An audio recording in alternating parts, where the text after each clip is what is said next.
Assalamualaikum warahmatullahi wabarakatuh. Pernahkah kau merasa seolah hidup ini hanyalah bayangan yang terus berlalu?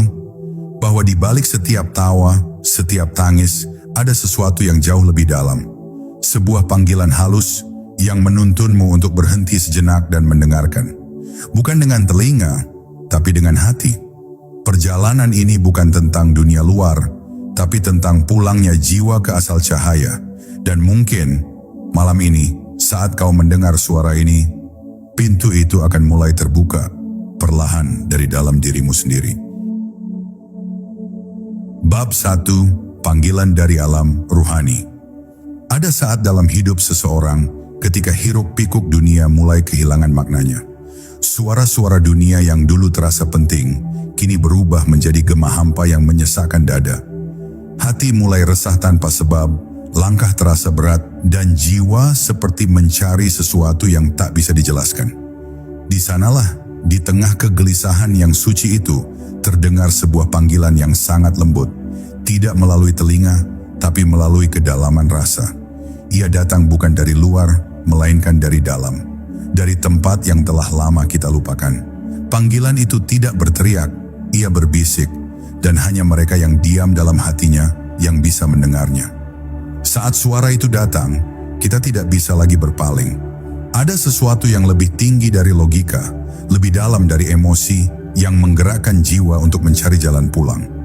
Itulah panggilan ruhani, panggilan dari Sang Asal yang menunggu dengan sabar, agar kita kembali mengenali diri sejati yang selama ini tertutup oleh kabut dunia. Panggilan ini tidak datang kepada setiap orang pada waktu yang sama. Ia muncul hanya ketika hati telah siap untuk diguncang, ketika dunia tak lagi mampu memberi rasa tenang. Karena untuk mendengar suara Tuhan, seseorang harus lebih dulu kehilangan keinginan untuk mendengar suara dunia. Maka kegelisahan bukan kutukan, tapi rahmat. Ia adalah tanda bahwa jiwa sedang dibangunkan dari tidur panjangnya. Seperti bunga yang perlahan membuka di bawah sinar fajar, hati pun mulai mengembang di bawah cahaya kesadaran ilahi. Dalam kesunyian malam, di sela-sela zikir yang lirih, ada sesuatu yang bergetar di dalam dada.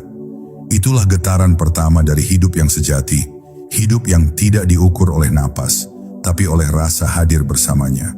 Namun, perjalanan ini bukan perjalanan yang mudah. Ia bukan tentang menemukan sesuatu di luar, melainkan menyingkap tabir di dalam. Di sana kita akan berhadapan dengan bayangan diri sendiri, dengan ego yang menolak tunduk, dengan masa lalu yang meminta pengampunan. Setiap langkah menuju Allah adalah langkah meninggalkan diri sendiri. Dan semakin dalam seseorang masuk ke dalam dirinya, semakin banyak yang harus ia lepaskan.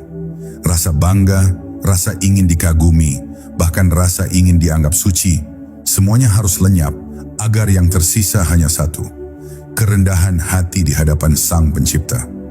Bila hati telah siap, maka semesta akan memberi tanda. Kadang dalam bentuk peristiwa yang mengguncang, kadang dalam keheningan yang menusuk. Allah berbicara melalui segalanya, tapi hanya hati yang terjaga yang mampu mengerti bahasanya. Sebuah kehilangan bisa menjadi panggilan, sebuah kesedihan bisa menjadi jalan pulang. Tidak ada yang sia-sia bagi orang yang sedang mencari Tuhan. Sebab setiap hal yang terjadi, baik indah maupun perih, hanyalah pesan rahasia agar kita kembali mengingat siapa diri kita sebenarnya. Dan ketika akhirnya seseorang menjawab panggilan itu, sesuatu yang tak terlihat berubah di dalam dirinya. Pandangannya menjadi lebih dalam, kata-katanya menjadi lebih lembut, dan hatinya mulai memancarkan cahaya yang sulit dijelaskan. Ia tidak lagi berjalan sendirian, karena kini hatinya tahu arah pulang. Inilah awal perjalanan ruhani, bukan perjalanan kaki, tapi perjalanan hati. Sebuah perjalanan yang sunyi, lembut, namun penuh keajaiban. Perjalanan untuk menemukan kembali sang cahaya yang sejak awal selalu bersemayam di dalam diri. Bab 2. Sunyi sebagai guru. Ada saat di mana seseorang mulai lelah berbicara, lelah menjelaskan, lelah berlari mengejar sesuatu yang tak pernah benar-benar memuaskan. Lalu tanpa direncanakan, ia mulai diam. Awalnya diam karena tidak tahu harus berkata apa, tapi perlahan diam itu menjadi ruang yang menenangkan. Di dalam diam, ia mendengar sesuatu yang selama ini tenggelam oleh bising dunia. Ia mendengar detak jiwanya sendiri, mendengar bisikan halus yang datang dari kedalaman hati. Disitulah dalam sunyi seseorang mulai mengerti bahwa keheningan bukan kekosongan, melainkan tempat di mana Allah berbicara paling lembut. Tidak dengan suara, tapi dengan rasa yang menyentuh bagian terdalam dari keberadaan kita. Kesunyian mengajarkan hal-hal yang tak bisa diajarkan oleh kata-kata. Ia mengajarkan kesabaran, mengajarkan penerimaan, dan mengajarkan bagaimana merasakan kehadiran tanpa bentuk. Dalam sunyi, kita tidak lagi melihat dunia seperti sebelumnya. Wajah-wajah menjadi lebih jernih, waktu terasa lebih lambat, dan setiap hembusan napas menjadi zikir yang tidak terucap.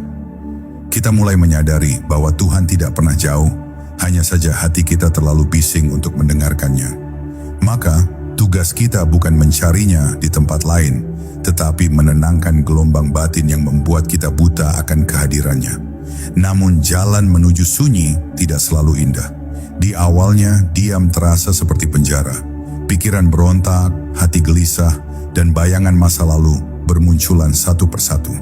Semua luka yang pernah kita tutup, kini mengetuk pintu kesadaran. Tapi disitulah letak rahasianya, karena hanya dalam sunyi kita bisa benar-benar melihat siapa diri kita. Bukan citra yang kita tampilkan pada dunia, tapi wajah sejati yang selama ini tersembunyi di balik topeng-topeng peran. Sunyi bukan tempat untuk lari, tapi ruang untuk berjumpa dengan diri sendiri. Dan hanya mereka yang berani menatap ke dalam kegelapan batinnya yang akhirnya akan menemukan cahaya. Jika seseorang mampu bertahan dalam sunyi tanpa takut, maka sesuatu yang lembut mulai tumbuh di dalam dirinya. Ia mulai mengerti makna kehadiran. Ia tidak lagi merasa sendiri, karena di dalam diam itu, ia merasakan bahwa ada yang maha dekat sedang menatapnya dengan kasih. Setiap embusan napas menjadi salam antara hamba dan Tuhannya. Setiap getar rasa menjadi bahasa cinta yang tidak membutuhkan kata. Ia mulai belajar berbicara dengan Allah bukan lewat suara, tapi lewat keheningan yang hidup. Dan ketika hati sudah betah dalam kesunyian, mata batin pun mulai terbuka. Ia tidak melihat cahaya yang menyilaukan, tidak mendengar suara yang mengguncang. Yang ia rasakan hanyalah ketenangan yang sulit dijelaskan. Sebuah kehadiran yang begitu lembut, begitu nyata, namun tak bisa disentuh. Dari situlah seseorang mengerti bahwa sunyi bukan kekosongan, tapi pintu. Pintu menuju perjumpaan. Di balik kesunyian, ternyata ada lautan cahaya. Dan barang siapa berani menenggelamkan diri ke dalamnya, ia akan menemukan rahasia yang tidak pernah bisa dijelaskan oleh siapapun. Karena rahasia itu hanya bisa dirasakan oleh hati yang telah tenang. Bab 3. Pertempuran dengan nafsu. Di dalam setiap diri manusia, ada medan pertempuran yang tidak terlihat oleh mata, tapi terasa oleh hati. Di sanalah dua kekuatan saling berhadapan, cahaya dan kegelapan, kesadaran dan kelalaian, keikhlasan dan keakuan. Dan di tengah-tengahnya berdirilah diri kita yang rapuh, yang setiap hari harus memilih ke arah mana akan condong. Inilah medan perang yang disebut oleh para arif sebagai jihad akbar, perjuangan melawan diri sendiri. Tidak ada pedang, tidak ada darah, tapi luka yang ditinggalkannya jauh lebih dalam daripada luka di tubuh. Nafsu tidak menyerang dari luar, ia berbisik dari dalam dengan suara yang lembut namun menipu. Ia berkata, "Ikuti aku dan engkau akan bahagia." Padahal setiap langkah yang diikutinya justru menjauhkan kita dari kedamaian yang sejati. Pertempuran melawan nafsu bukan untuk orang yang lemah. Ia memerlukan keberanian untuk menatap cermin batin dan mengakui siapa kita sebenarnya. Karena musuh terkuat bukanlah orang lain, tapi bayangan diri kita sendiri yang ingin terus dipuja, dibenarkan dan disanjung. Nafsu menyukai pujian, mencari perhatian, bahkan dalam ibadah ia masih ingin dikenal. Ia bisa menyamar menjadi amal, menjadi kesalehan, menjadi cinta kepada Tuhan, padahal di dalamnya tersembunyi keinginan untuk dilihat manusia. Inilah mengapa banyak orang tersesat di jalan spiritual. Mereka berhenti di tengah cahaya yang belum sempurna, mengira itu adalah tujuan, padahal itu hanya bayangan dari nafsu yang belum ditaklukkan. Menaklukkan nafsu bukan berarti membunuhnya, melainkan menundukkannya agar bersujud kepada Allah. Karena tanpa nafsu, manusia tidak akan hidup, tapi bila nafsu dibiarkan memimpin, manusia akan kehilangan arah. Maka, jalan yang benar adalah mengendalikannya dengan kesadaran, menjadikannya pelayan bagi ruh, bukan tuan atas hati. Setiap kali keinginan muncul, tanyakanlah, apakah ini membawa aku lebih dekat kepada Allah atau justru menjauh? Bila hati tenang menjawab, engkau sedang berada di jalan yang lurus. Tapi bila ada kegelisahan halus yang mengiringi keinginanmu, itulah tanda bahwa nafsu sedang berbisik. Dengarkan dengan hati yang jernih, karena kebenaran selalu datang dengan ketenangan, dan kebatilan selalu datang dengan resah. Dalam perjalanan ini, air mata menjadi saksi. Ada saat di mana engkau menangis bukan karena sedih, tapi karena menyadari betapa sering engkau kalah oleh dirimu sendiri. Namun jangan putus asa, karena setiap kali engkau kalah, Allah masih menunggu untuk memelukmu kembali. Ia tidak menilai seberapa sering engkau jatuh, tapi seberapa tulus engkau ingin bangkit. Ketika nafsu mulai tunduk, hati menjadi ringan dan pandangan menjadi jernih. Dunia masih sama, tapi maknanya berubah. Tidak ada lagi musuh di luar, karena engkau telah menaklukkan musuh di dalam. Dan pada akhirnya, orang yang berhasil menundukkan nafsunya tidak akan tampak hebat di mata manusia. Justru wajahnya penuh ketenangan, ucapannya lembut, dan hatinya bergetar setiap kali menyebut nama Allah. Ia tidak lagi ingin dikenal, tidak ingin dipuji, karena ia tahu segala sesuatu hanyalah miliknya. Inilah kemenangan sejati, bukan ketika engkau menguasai dunia, tapi ketika engkau menundukkan dirimu sendiri. Dari sinilah mata batin mulai terbuka, melihat bukan dengan keinginan, tapi dengan cahaya yang dipancarkan dari hati yang telah tunduk kepada Tuhan. Bab 4. Pembersihan hati. Hati manusia bagaikan cermin yang memantulkan cahaya ilahi. Namun seiring waktu, cermin itu tertutup oleh debu keakuan, oleh karat dosa yang halus, oleh bayangan cinta dunia yang menipu.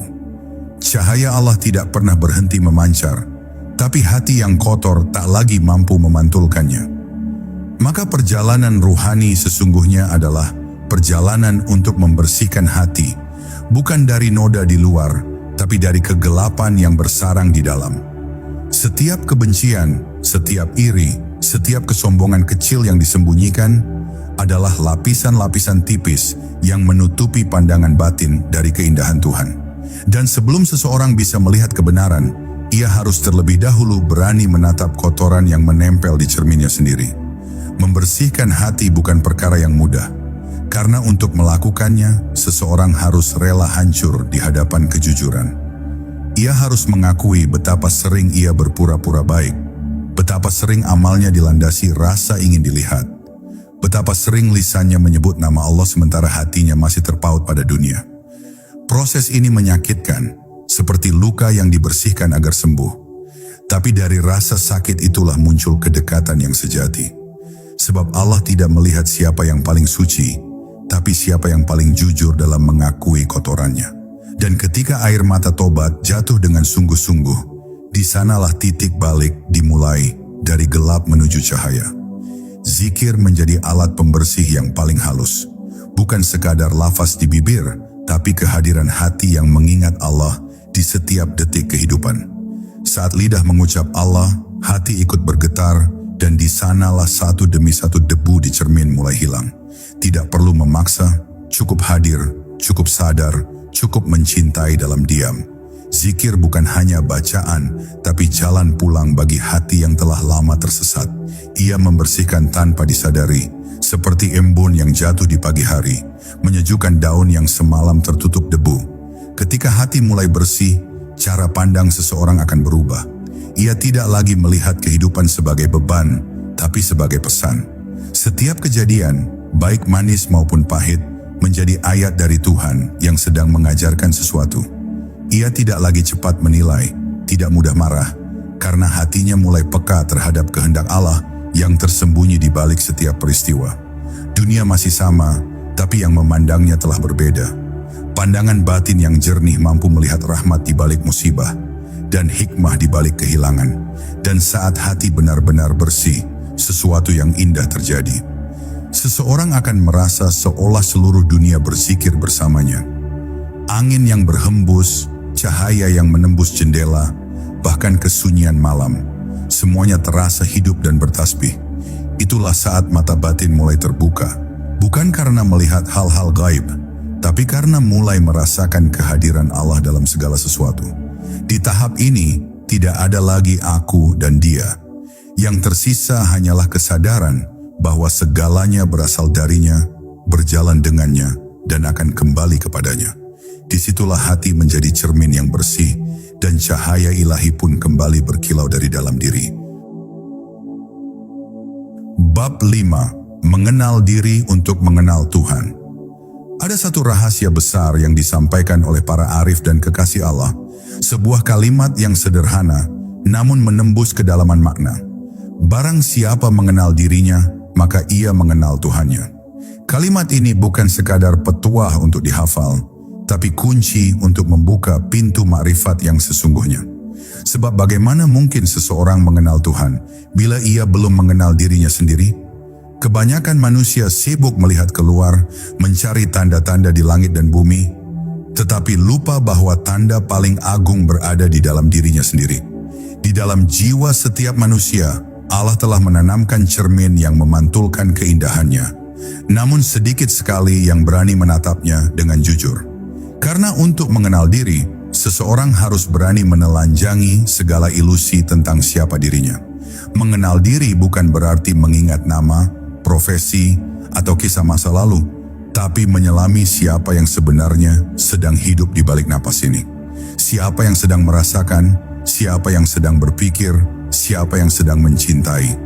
Dan ketika pertanyaan itu dilontarkan dalam keheningan yang dalam, seseorang akan menemukan sesuatu yang mengejutkan, bahwa dirinya bukanlah tubuh, bukan pula pikiran, bukan juga ego yang selalu ingin diakui. Semua itu hanyalah pakaian sementara yang suatu hari akan dilepas. Di balik semua itu, ada ruh, ada cahaya, ada kehadiran yang tidak berubah meski dunia berubah.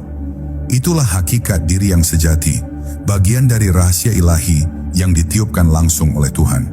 Namun untuk sampai pada pengenalan itu, manusia harus melalui jalan panjang yang penuh perenungan. Ia harus berani hancur dari identitas yang ia bangun sendiri. Ia harus siap kehilangan rasa kepemilikan, bahkan terhadap dirinya sendiri. Karena semakin seseorang mengenal dirinya, semakin ia sadar bahwa sebenarnya tidak ada yang bisa disebut aku. Yang ada hanyalah Dia, yang menghidupkan, yang menggerakkan, yang berbicara melalui lidah ini, yang merasa melalui hati ini. Dan ketika kesadaran itu muncul, bukan keangkuhan yang lahir, tapi kerendahan yang mendalam. Seseorang yang mengenal dirinya tidak akan sombong karena ia tahu dirinya hanyalah bayangan dari cahaya yang lebih agung. Mengenal diri juga berarti mengenal kelemahan. Menyadari betapa mudahnya hati goyah, betapa cepatnya pikiran berubah, betapa seringnya kita lupa kepadanya. Namun dari pengakuan akan kelemahan itu, lahirlah kekuatan. Karena ketika seseorang berhenti bergantung pada dirinya, ia mulai bersandar sepenuhnya kepada Allah. Ia tidak lagi mencari kehormatan di mata manusia, karena ia telah menemukan ketenangan dalam pandangan Tuhannya.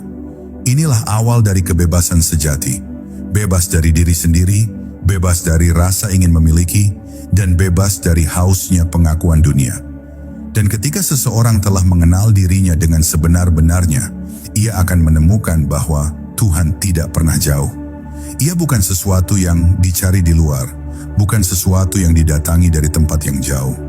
Ia selalu hadir, bersemayam dalam kesadaran yang paling dalam, bahkan lebih dekat dari urat leher.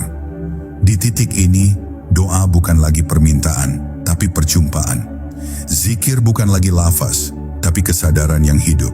Seseorang yang mengenal dirinya tidak lagi sibuk mencari Tuhan, karena ia telah melihat bahwa seluruh keberadaannya adalah tanda darinya. Inilah makna sejati dari perjalanan ruhani, perjalanan yang berakhir bukan dengan menemukan sesuatu yang baru, tetapi dengan mengingat sesuatu yang sebenarnya tidak pernah hilang, kehadiran Allah di dalam diri. Bab 6. Rahasia, keikhlasan, dan kepasrahan. Ada satu rahasia yang hanya bisa dipahami oleh hati yang telah hancur.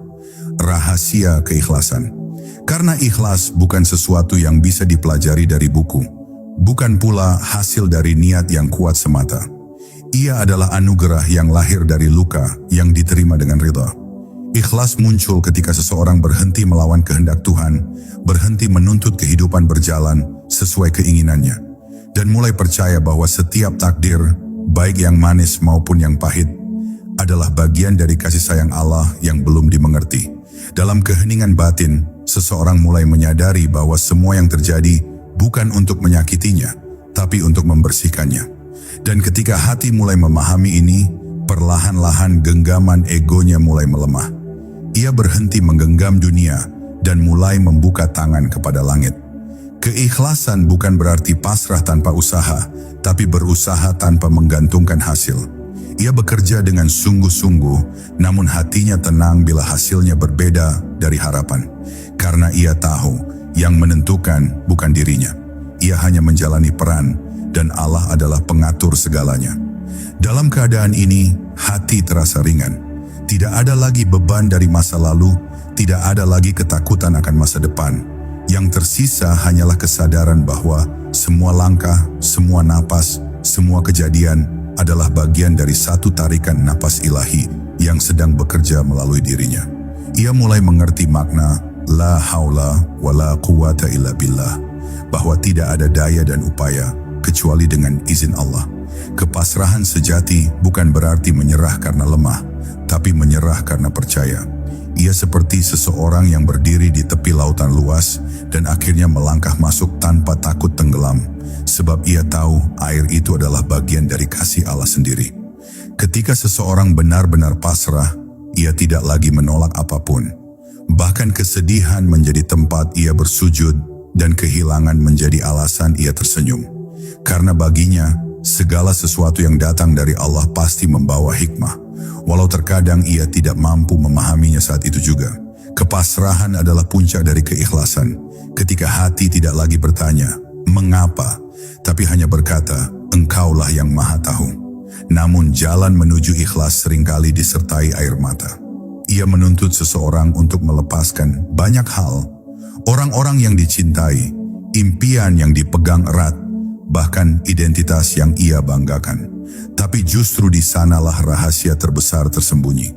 Karena hanya hati yang rela kehilangan segalanya yang akhirnya akan menemukan Allah. Saat seseorang sudah tidak memiliki apapun yang bisa ia genggam, barulah ia benar-benar merasa aman. Karena yang tersisa hanyalah Dia. Dan di titik itu, air mata yang jatuh bukan lagi karena sedih, tapi karena lega. Lega karena akhirnya pulang. Dan ketika hati telah ikhlas sepenuhnya, dunia tidak lagi bisa melukainya. Ia tidak marah saat dihina, tidak sombong saat dipuji, tidak kecewa saat gagal, dan tidak terlalu gembira saat berhasil. Semua hal menjadi sama, karena semuanya datang dari satu sumber yang sama. Inilah rahasia yang menenangkan hati. Saat engkau berhenti melawan, engkau justru menemukan kedamaian yang tak pernah kau temukan dalam kemenangan. Disitulah mata batin melihat dengan jernih bahwa di balik setiap kejadian ada tangan lembut Tuhan yang sedang membimbingmu menuju kesempurnaan jiwa. Bab 7. Cahaya di balik ujian. Setiap manusia yang berjalan di jalan ruhani pasti akan melewati lembah ujian. Ada masa di mana langit terasa tertutup, doa seakan tak berjawab, dan hati seolah kehilangan arah. Di saat-saat itu, seseorang sering bertanya, mengapa aku? Namun sesungguhnya, di balik setiap ujian, ada kasih yang tersembunyi. Allah tidak menghantarkan penderitaan untuk menghancurkan, tetapi untuk menyingkap tabir hati yang tertutup. Ia ingin kita melihat bahwa di balik segala kesedihan, ada cahaya yang menunggu untuk dikenali. Ujian bukanlah hukuman, melainkan panggilan lembut agar kita kembali padanya dengan kesadaran yang lebih dalam. Ketika hidup terasa sempit dan berat, saat setiap jalan tampak buntu, sesungguhnya itulah saat hati dipaksa untuk berhenti bersandar pada dunia dan mulai bersandar hanya kepada Allah. Ujian datang untuk mematahkan keangkuhan yang tersembunyi, untuk meluruhkan rasa mampu yang menipu, agar jiwa kembali tunduk dan sadar bahwa segala kekuatan bukan milik dirinya. Allah mencintai hambanya bukan dengan selalu memudahkan jalan, tapi dengan mengujinya agar tumbuh menjadi lebih murni. Seperti api yang menyucikan emas dari kotoran, ujian menyucikan hati dari sifat-sifat yang menodai keikhlasan. Dan ketika seseorang mulai menerima ujian dengan sabar, sesuatu yang halus terjadi di dalam dirinya. Ia mulai merasakan ketenangan yang aneh, bukan karena beban hilang, tapi karena hatinya berhenti menolak. Dalam penerimaan itu, ada kekuatan yang tak terlihat. Hati menjadi lembut tapi juga kokoh. Ia menangis tapi air matanya membawa kedamaian. Ia terluka, tapi dari luka itu justru memancar cahaya kesadaran. Begitulah rahasia ujian. Ia menyakitkan di permukaan, namun menyembuhkan di kedalaman. Banyak yang tidak tahu bahwa ujian adalah cara Allah berbicara tanpa kata. Ia mengajarkan cinta tanpa kalimat, hanya dengan peristiwa. Saat seseorang kehilangan apa yang paling ia cintai, sesungguhnya Allah sedang berkata, "Lihatlah, tidak ada yang abadi kecuali Aku." Saat semua jalan tertutup, Allah sedang berbisik, "Datanglah kepadaku, Aku satu-satunya jalan yang tak pernah tertutup." Inilah pesan tersembunyi yang hanya bisa didengar oleh hati yang diam, hati yang telah berhenti berteriak menolak takdir, dan mulai mendengarkan bisikan lembut kasih ilahi di balik segala kesakitan. Dan ketika seseorang telah melewati ujian dengan hati yang ridha, ia akan mendapati bahwa cahaya yang dulu ia cari ternyata tumbuh di dalam dirinya sendiri. Hatinya menjadi jernih, matanya melihat kehidupan dengan pandangan baru. Ia tidak lagi takut kehilangan, tidak lagi marah pada keadaan, karena ia tahu semua yang terjadi adalah bagian dari rencana yang sempurna. Ia tersenyum pada ujian sebab kini ia paham bahwa di balik setiap luka ada cahaya yang menuntun pulang. Cahaya itu adalah kasih Allah yang selalu menunggu di ujung setiap kesabaran. Bab 8. Mengenal diri, mengenal Tuhan. Ada sebuah rahasia kuno yang berbisik dari dalam setiap jiwa. Barang siapa mengenal dirinya, maka ia akan mengenal Tuhannya. Namun untuk mengenal diri, seseorang harus berani menyelami kedalaman yang sering ia hindari. Ia harus berani menatap ke dalam bayangan yang ia sembunyikan di balik kesibukan, topeng, dan kebanggaan. Karena diri sejati tidak ditemukan di permukaan yang gemerlap, tapi di kedalaman yang sunyi. Tempat di mana tidak ada yang tersisa selain kejujuran antara manusia dan Tuhannya. Dalam keheningan itu, seseorang mulai bertanya, "Siapakah aku sebenarnya? Apakah aku tubuh ini, pikiran ini, ataukah ada sesuatu yang lebih halus yang hidup di balik napas dan diamnya jiwa?" Saat seseorang benar-benar menengok ke dalam, ia akan mulai melihat bahwa dirinya hanyalah cermin. Semua yang ia lihat di luar, baik kebahagiaan maupun kesedihan, hanyalah pantulan dari apa yang ada di dalam hatinya. Bila hatinya keruh, dunia tampak gelap. Bila hatinya jernih, dunia menjadi terang. Maka perjalanan mengenal diri bukanlah perjalanan ke tempat baru, melainkan perjalanan kembali kepada kejernihan yang dulu pernah ia miliki sebelum dunia mengotori pandangannya. Ia mulai menyadari bahwa setiap sifat buruk yang ia benci di orang lain sesungguhnya adalah cermin dari bayangan dirinya yang belum ia terima. Dan setiap kebaikan yang membuatnya tersentuh, sejatinya adalah cahaya Tuhan yang bergetar di dalam dirinya sendiri. Mengenal diri bukan berarti memuja diri, tapi mengakui dengan jujur kelemahan yang selama ini disembunyikan. Karena hanya dari pengakuan itulah pintu ma'rifat terbuka. Ketika seseorang melihat dirinya tidak berdaya, disitulah ia mulai mengenal daya Tuhan. Saat ia sadar bahwa hatinya rapuh, disitulah ia mengenal kasih Tuhan yang menguatkan. Dan saat ia menyadari bahwa dirinya tidak memiliki apapun, disitulah ia mengenal kemurahan Tuhan yang memberi segalanya. Dengan mengenal diri, ia berhenti mencari Tuhan di luar, di gunung, di langit, di tempat-tempat suci, karena ia mulai menemukannya di dalam hatinya sendiri. Dalam setiap hembusan napas yang menyebut namanya tanpa suara. Semakin dalam seseorang mengenal dirinya, semakin ia sadar bahwa yang disebut aku bukanlah sesuatu yang terpisah dari Allah. Ego hanyalah tirai, dan di balik tirai itu ada lautan ketenangan yang tanpa batas. Ia mulai melihat bahwa semua gerak, semua rasa, semua ilham datang dari satu sumber yang sama. Maka, mengenal diri bukanlah akhir perjalanan, tapi awal dari kesadaran baru. bahwa tidak ada yang benar-benar ada kecuali Dia. Semua yang lain hanyalah bayangan yang berlalu di atas permukaan air kesadaran. Dan ketika seseorang sampai di titik itu, ia tidak lagi merasa lebih tinggi atau lebih rendah dari siapapun. Ia tidak lagi menilai, tidak lagi membandingkan, karena ia tahu semua berasal dari Tuhan dan semua sedang dalam perjalanan pulang kepadanya.